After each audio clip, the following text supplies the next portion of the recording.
हमें दक्षिणा देने के लिए भी आप सभी का बहुत बहुत धन्यवाद। अब हम सभी मिलकर ऋन्मुख मंगल स्तोत्र का पाठ सुनते हैं।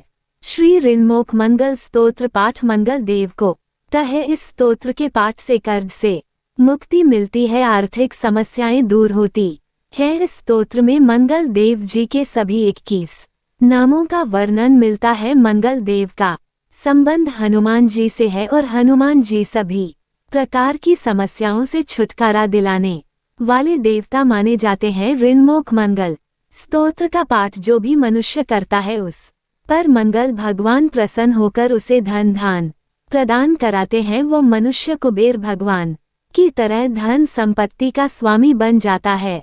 वो मनुष्य हमेशा युवा रहता है और उसे रोग और कर्ज से भी मुक्ति मिलती है। तो प्रिय श्रोताओं, अब सुनिए ऋन्मुख मंगल स्तोत्र पाठ हिंदी में। हे मंगल देव, शास्त्रों में आपके जो नाम बताए गए हैं उनमें पहला नाम मंगल, दूसरा भूमि पुत्र जिनका जन्म पृथ्वी से हुआ, तीसरा ऋणहर्ता यानी कर्ज से मुक्ति दिलाने वाला, चौथा धन प्रद यानी धन को देने वाले, पांचवा स्थिरासन यानी जो अपने आसन पर अडिग रहते हैं, छठा महाकाय यानी जो बहुत बड़े शरीर वाले हैं, सातवां नाम सर्व कमावो यानी कार्य में आने वाली सभी बाधाओं को दूर करने वाला है। हे मंगल देव, आपके नामों में आठवां नाम लोहित, नवा लोहितांग, 10वां साम का नाम यानी कृपा करने वाले, जिसका अर्थ सामग ब्राह्मणों के ऊपर अपनी कृपा दृष्टि को रखने वाला है। 11वां धराम यानी पृथ्वी के गर्भ से उत्पन्न होने वाला, 12वां कुजतेवा भोमचवा भूति यानी ऐश्वर्य को देने वाला, 15वां भूमि नंदन यानी पृथ्वी को आनंद देने वाला है। हे मंगल देव, आपके नामों में 100वां नाम अंगारक संयम, 18वां सर्वरोग पहार अर्थात समस्त तरह की कठिनाइयों को दूर करने वाला, 19वां वृष्टि कर्ता अर्थात वृष्टि करने वाले यानी वर्षा कराने वाला, 20वां नाम वृष्टि हरता अर्थात बारिश न होने के कारण अकाल लाने वाला, और 21वां नाम सर्व काम फल प्रदा अर्थात संपूर्ण कामनाओं का फल देने वाला है। हे मंगल देव, जो मनुष्य आपके इन 21 नामों का वाचन सच्चे मन और विश्वास से करता है उस मनुष्य के ऊपर कभी ऋण यानी कर्ज नहीं होता है और वह अथाह धन की प्राप्ति करता है। हे मंगल देव, आपकी उत्पत्ति पृथ्वी के गर्भ से हुई है। आपकी आभा आकाश में कड़कड़ वाली दामिनी अर्थात आकाश में चमकने वाली बिजली के समान है। सभी तरह की शक्ति को धारण करने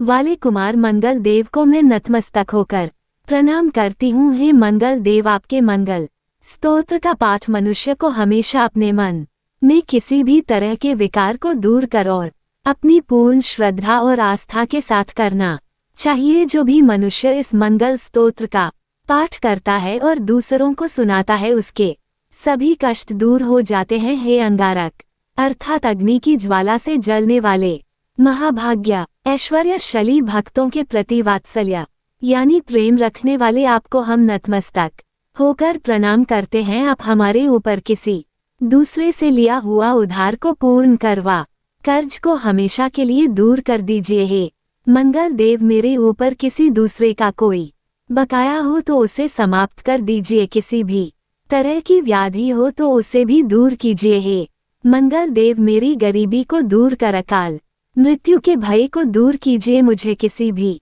तरह का डर क्लेश और मन में दुख हो तो उसे भी हमेशा के लिए दूर कर दीजिए। हे मंगल देव, आपको संतुष्ट करना बहुत ही कठिन है। आप तो मुश्किल से प्रसन्न होने वाले भगवान मंगल देव हैं। आप जब किसी पर भी अपनी कृपा की बारिश करते हैं तो उसे समस्त प्रकार के सुख समृद्धि प्रदान कर देते हैं। जब आप किसी पर नाराज होते हैं तो उसकी सार्वभौम सत्ता को भी तहस नहस कर डालते हैं। हे महाराज, आप जब भी किसी से नाराज होते हैं तो अपनी अनुकृपा दृष्टि से उसे हीन कर देते हैं। आप अप्रसार जी, इंद्रदेव और श्री विष्णु जी के भी साम्राज्य संपत्ति को नष्ट कर सकते हैं।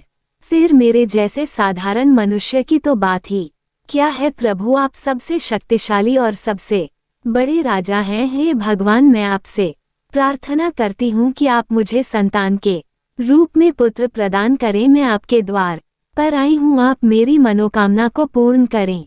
मेरे ऊपर किसी भी तरह से किसी दूसरे से उधार लिया हुआ धन ना रहे मुझे कभी दूसरों के आगे हाथ फैलाना ना पड़े, मेरी गरीबी को दूर कीजिए और मेरे सभी तरह के कष्ट और क्लेश का नाश कीजिए जो मेरे शत्रु बन चुके हैं, उनके डर से मुझे आप मुक्त कराइए। जो भी मनुष्य इन 12 श्लोकों वाले ऋणमुख मंगल स्तोत्र से मंगल देव की वंदना करता है, उस मनुष्य पर मंगल भगवान प्रसन्न होकर उसे धन धान्य प्रदान करते हैं। वो मनुष्य कुबेर भगवान की तरह धन संपत्ति का स्वामी बन जाता है। वह मनुष्य हमेशा युवा रहता है।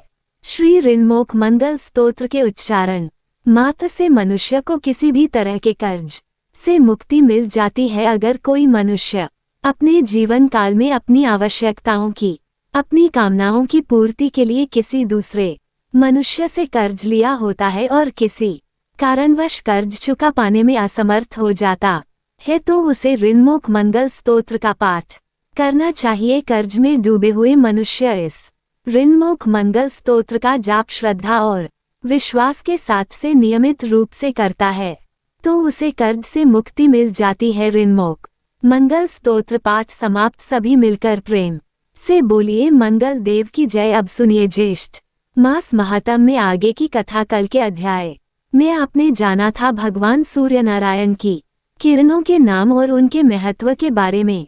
संपूर्ण जगत के मूल भगवान आदित्य ही हैं और आज के इस वीडियो में आप जानेंगे भगवान सूर्य के परिवार के बारे में, जिसमें एक बहुत ही सुंदर कथा भी आज आपको सुनने मिलेगी। तो भगवान सूर्य जो कि संपूर्ण जगत के आदि है, मूल है, इसी कारण इनका एक नाम आदित्य भी है। देवराज इंद्र आदि देवता इन्हीं से उत्पन्न हुए हैं और देवताओं तथा जगत का संपूर्ण तेज भी इन्हीं का है। अग्नि में दी गई आहुति सूर्य नारायण को ही प्राप्त होती है, इसलिए आदित्य से ही वृष्टि उत्पन्न होती है। वृष्टि से अर्थात वर्षा से अन्न उत्पन्न होता है और अन्न से प्रजा का पालन होता है। ध्यान करने वाले लोगों के लिए ध्यान रूप और मोक्ष प्राप्त करने की इच्छा से आराधना करने वाले लोगों के लिए यह मोक्ष स्वरूप है। क्षण मुहूर्त दिन पक्ष मास ऋतु अयन संवत्सर तथा युग की कल्पना सूर्य नारायण के बिना संभव ही नहीं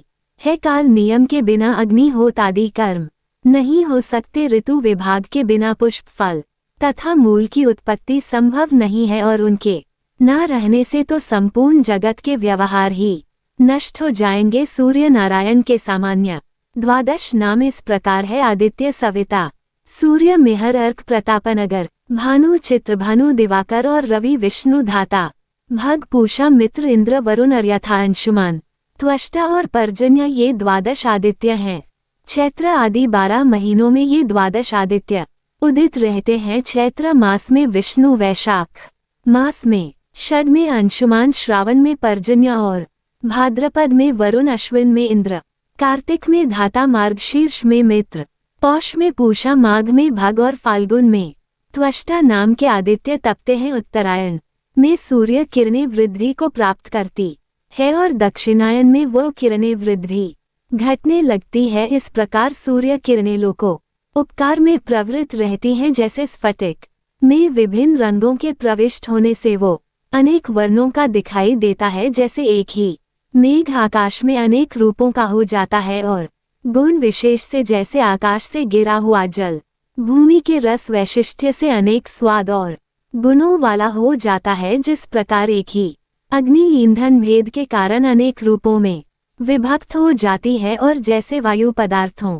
के सहयोग से सुगंधित और दुर्गंध युक्त हो जाती है, जैसे ग्रह अग्नि के अनेक नाम हो जाते हैं, उसी प्रकार एक सूर्य नारायण ही ब्रह्मा, विष्णु और शिव आदि अनेक रूप धारण करते हैं। इसलिए इनकी भक्ति अनेक प्रकार से करनी चाहिए। इस प्रकार जो सूर्य नारायण को जानता है वह रोग तथा पापों से शीघ्र ही मुक्त हो जाता है। पापी पुरुष की सूर्य नारायण के प्रति भक्ति कभी नहीं होती।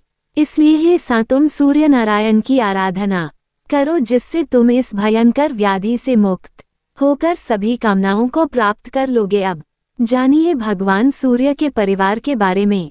सुमंतु मुनि कहने लगे, हे राजन, साने नारद जी से पुनः पूछा, हे महामुनि, आपने भगवान सूर्य नारायण के अत्यंत आनंदप्रद महात्म का वर्णन किया, जिससे मेरे हृदय में उनके प्रति दृढ़ भक्ति उत्पन्न हो गई। अब आप भगवान सूर्यनारायण की पत्नी महाभागा रागी और निकुभा तथा दिंडी और पिंगल आदि के विषय में भी बताए। तब नारद जी कहने लगे, साम भगवान सूर्य नारायण की रागी और निकुभा नाम की 2 पत्नियां हैं। इसमें से रागी को दयो अर्थात स्वर्ग और निकुभा को पृथ्वी भी कहा जाता है। शुक्ल सप्तमी तिथि को दयो के साथ और मार्ग कृष्ण पक्ष की सप्तमी तिथि को निकुभा अर्थात पृथ्वी के साथ सूर्य नारायण का संयोग होता है, जिससे रागी देयो से जल और निकुभा पृथ्वी से तीनों लोगों के कल्याण के लिए अनेक प्रकार की सस्य संपत्तियां अर्थात अन्न उत्पन्न होता है। सस्य अर्थात अन्न को देखकर अत्यंत प्रसन्नता से ब्राह्मण हवन करते हैं। स्वाहा का तथा स्वाधा से देवताओं और पितरों की तृप्ति होती है। जिस प्रकार रागी अपने 2 रूपों में हुई और यह जिनकी पुत्री हैं तथा इनकी जो संतानें हुई उनका हम वर्णन करते हैं, इसे अब आप प्रेम पूर्वक सुनिए। सांब ब्रह्मा के पुत्र मरीच, मरीच के कश्यप, कश्यप से हिरण कश्यप, हिरण कश्यप से प्रहलाद, प्रहलाद से विरोचन नाम का पुत्र हुआ। विरोचन की बहन का विवाह विश्वकर्मा के साथ हो गया, जिससे संज्ञा नाम की एक कन्या उत्पन्न हुई। मरीच की स्वरूपा नाम की कन्या का विवाह अंगिरा ऋषि से हो गया, जिससे बृहस्पति उत्पन्न हुए। बृहस्पति की ब्रह्मवादिनी बहन ने 8वें प्रभास नामक वसु से पानी ग्रहण किया, जिसका पुत्र विश्वकर्मा समस्त शिल्प को जानने वाला हुआ। उन्हीं का नाम त्वष्टा भी है, जो देवताओं के बड़े ही हुआ करते हैं। इन्हीं की कन्या संज्ञा को राग कहा जाता है। इन्हीं को दयो, त्वस, प्रभा तथा सुरे भी कहते हैं। इन्हीं संज्ञा की छाया का नाम निकुभा है। सूर्य नारायण की संज्ञा नामक भार्या अर्थात पत्नी बड़ी ही रूपवती और पतिव्रता थी, किंतु भगवान सूर्य नारायण मानव रूप में उसके समीप नहीं जाते थे और अत्यधिक तेज से परिवर्तन के कारण सूर्य नारायण का वह स्वरूप सुंदर मालूम नहीं होता था, इसलिए वह संज्ञा को भी अच्छा नहीं लगता था। संज्ञा से 3 संतान उत्पन्न, किंतु सूर्य नारायण के तेज से व्याकुल होकर वह अपने पिता के घर चली गई और हजारों वर्षों तक वहीं पर रही। जब पिता ने संज्ञा से पति के घर जाने के लिए अनेक बार कहा, तब वह उत्तर कुरु देश को चली गई। वहां वह अश्विनी का रूप धारण करके तृण आदि चती हुई समय बिताने लगी। सूर्य भगवान के समीप संज्ञा के रूप में उसकी छाया निवास करती थी। सूर्य उसे ही संज्ञा समझते थे। उससे 2 पुत्र हुए और एक कन्या हुई, श्रुत शवा तथा श्रुतकर्मा। ये 2 पुत्र और अत्यंत सुंदर तप्ती नाम की कन्या छाया की संतानें हैं। श्रुत श्रवास्ती थी, वैसा स्नेह छाया ने नहीं किया। इस अपमान को संज्ञा के ज्येष्ठ पुत्र सावर्ण मनु ने तो सहन कर लिया, किंतु उनके छोटे पुत्र यम अर्थात धर्मराज सहन नहीं कर सके। छाया ने जब बहुत ही क्लेश देना शुरू कर दिया, तब क्रोध में आकर बालपन तथा भावी प्रबलता के कारण उन्होंने अपनी विमाता छाया की भर्त्सना की और उसे मारने के लिए अपना पैर उठा दिया। ये देखकर क्रुद्ध विमाता छाया ने उन्हें कठोर शाप दे डाला। कहने लगी, दुष्ट, तुम अपनी माँ को पैर से मारने के लिए तैयार हो रहे थे, इसलिए तुम्हारा ये पैर टूटकर गिर जाए। छाया के शाप से विमल होकर यम अपने पिता के पास गए और उन्हें सारा वृतांत कह सुनाया। पुत्र की बातें सुनकर सूर्य नारायण कहने लगे, पुत्र, इसमें कुछ विशेष कारण तो जरूर होगा, क्योंकि अत्यंत धर्मात्मा तुझ जैसे पुत्र के ऊपर माता को क्रोध आया है। सभी पापों का तो निदान है, किंतु माँ के शाप का कभी अन्यथा नहीं हो सकता। पर मैं तुम्हारे ऊपर अधिक स्नेह होने के कारण एक उपाय कहता हूँ। यदि तुम्हारे पैर के मांस को लेकर क्रमी भूमि पर चले जाए तो इससे माता का शाप भी सत्य हो जाएगा और तुम्हारे पैर की भी रक्षा हो जाएगी। सुमंतु मुनि कहने लगे, राजन, इस प्रकार पुत्र को आश्वासन देकर सूर्य नारायण छाया के समीप जाकर कहने लगे, छाया, तुम इनसे स्नेह क्यों नहीं करती हो? एक माँ के लिए तो सभी संतानें समान ही होनी चाहिए। ये सुनकर छाया ने कोई उत्तर नहीं दिया, जिससे सूर्य नारायण को क्रोध आ गया और वे शाप देने के लिए तैयार हो गए। छाया भगवान सूर्य को क्रोध देखकर डर गई और उसने अपना संपूर्ण वृतांत बतला दिया। तब सूर्य अपने ससुर विश्वकर्मा के पास गए। अपने जमाता सूर्य को क्रोधित देखकर विश्वकर्मा ने उनका पूजन किया तथा मधुर वचनों से उन्हें शांत किया और कहने लगे, देव मेरी पुत्री संज्ञा आपके अत्यंत तेज को सहन ना कर सकने के कारण वन को चली गई है और वह आपके उत्तम रूप के लिए वहां पर महान तपस्या कर रही है। श्री ब्रह्मा जी ने मुझे आज्ञा दी है कि यदि उनकी अभिरुचि हो तो तुम संसार के कल्याण के लिए सूर्य को तराश कर उत्तम रूप बनाओ विश्वकर्मा का। यह सूर्य नारायण ने स्वीकार कर लिया और तब विश्वकर्मा ने शाकद्वीप में सूर्य नारायण को भ्रमी अर्थात खराद पर चढ़ाकर उनके प्रचंड तेज को खराद डाला, जिससे उनका रूप बहुत कुछ सौम्य बन गया। सूर्य नारायण ने भी अपने योग बल से इस बात की जानकारी की कि संपूर्ण प्राणियों से अदृश्य हमारी पत्नी संज्ञा अश्विनी के रूप को धारण करके उत्तर कुरु में निवास कर रही है, अतः सूर्य भी स्वयं अश्व का रूप धारण कर उसके पास आकर मिले। फलतः फिर बाद में अश्विनी से देवताओं के वैद्य जुड़वा अश्विनी कुमारों का जन्म हुआ, जिनके नाम है नासत्य और दस्त। इसके बाद सूर्य नारायण ने अपना वास्तविक रूप धारण किया। उस रूप को देखकर संज्ञा अत्यंत प्रीति से प्रसन्न हो गई और वह उनके समीप चली गई। फिर संज्ञा से रेवंत नाम का पुत्र उत्पन्न हुआ, जो कि भगवान सूर्य नारायण के समान ही सौंदर्य संपन्न था। इस प्रकार साव, मनु, यम, यमुना, शनि, तप्ती दो अश्विनी कुमार वैवस्वत, मनु और रेवंत, यह सब सूर्य नारायण की संतानें हुई। यम की भगिनी यमी यमुना नदी बनकर प्रवाहित हुई। सावरनाथ वे मनु होंगे। सावर्ण मनु मेरु पर्वत के पृष्ठ प्रदेश पर तपस्या कर रहे हैं। सावर्ण के भ्राता शनि एक ग्रह बन गए और उनकी भगिनी तप्ती नदी बन गई, जो विंध्यगिरि से निकलकर पश्चिमी समुद्र में जाकर मिल जाती है और नदी में स्नान करने से बहुत ही पुण्य प्राप्त होता है। सौम्या नदी से तप्ती का संगम और गंगा नदी से वैवस्वत यमुना का संगम होता है। दोनों अश्विनी कुमार देवताओं के वैद्य हैं, जिनकी विद्या से ही वैद्यगण भूमि पर अपना जीवन निर्वाह करते हैं। सूर्य नारायण ने अपने समान रूप वाले रेवंत नामक पुत्र को अश्व का स्वामी बनाया, जो मनुष्य अपने गंतव्य मार्ग के लिए रेवंत की पूजा करके प्रस्थान करता है। उसके मार्ग में कभी क्लेश नहीं होता, उसके मार्ग में कभी कोई संकट नहीं आता। विश्वकर्मा जी के द्वारा सूर्य नारायण को खराद पर चढ़ाकर जो तेज ग्रहण किया गया, उससे उन्होंने भगवान सूर्य की पूजा करने के लिए भोजकों को उत्पन्न किया, जो अमित तेजस्वी सूर्य नारायण